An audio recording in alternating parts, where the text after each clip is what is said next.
नमस्कार, मी पद्मावती। आज मी तुम्हाला ओल्या नारळाच्या करंज्या कशा करायच्या ते मी दाखविणार आहे। तर त्याचं साहित्य सांगते।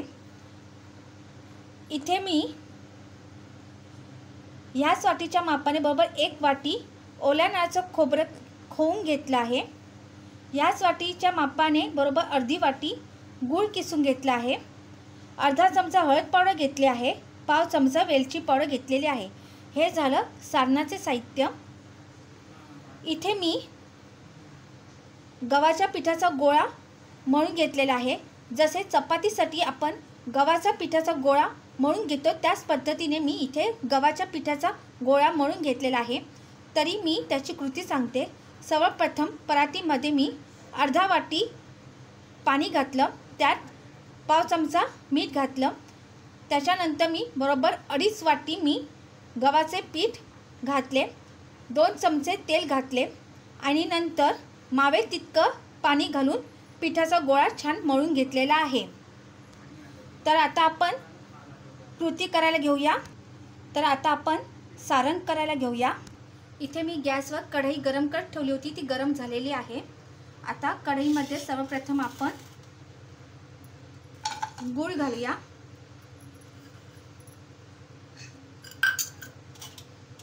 नंतर ओल्या नारळाचं खोबरं घालूया।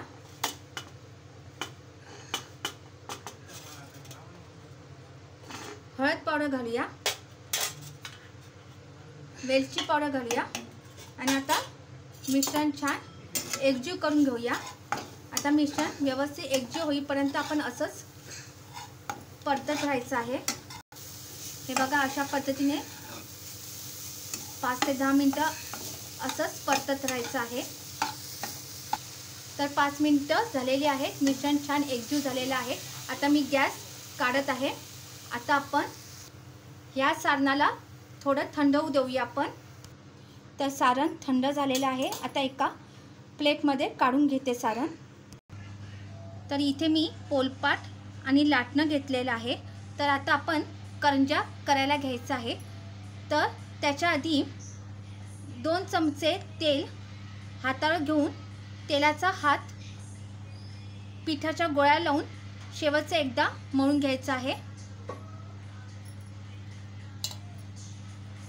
2 चमचे तेल हातावर घेऊन असं तेलाचा हात पिठाच्या गोळ्या लावून असं मळून घ्यायचं आहे शेवटचं।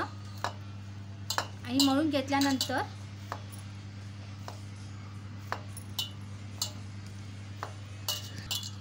आता आपण लहान लहान असे गोळे करून घेऊया। छानपैकी मळून घेतलं। आता असे लहान गोळे करून घेऊया। आता मी पाती लाटून घेऊया। अशा पद्धतीने आपण पाती लाटून घ्यायची आहे।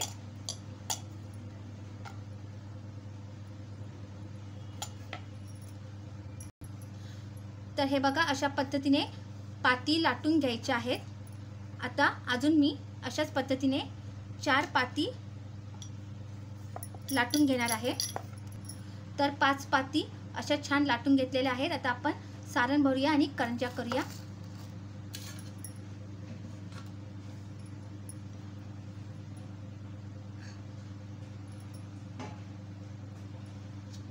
आता यात आपण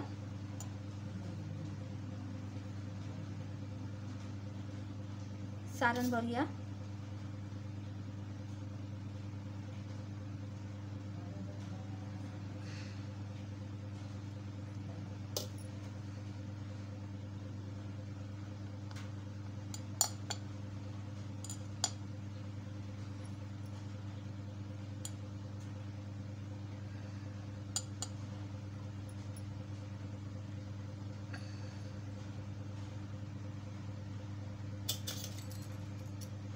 आणि चिरण्याने असं बाजूसून साईडसून असं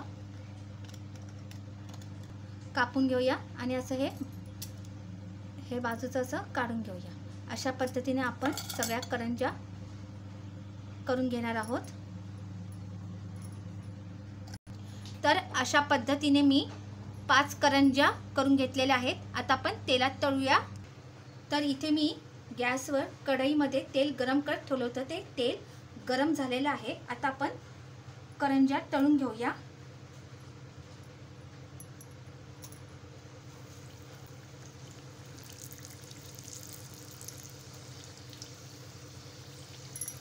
आता छानपैकी करंज्या तळून घेऊया आपण। हे बघा, दोन्ही बाजूनी करंज्या छान खरपूस तळल्या गेलेल्या आहेत। आता आपण तव्यावर काढून घेऊया।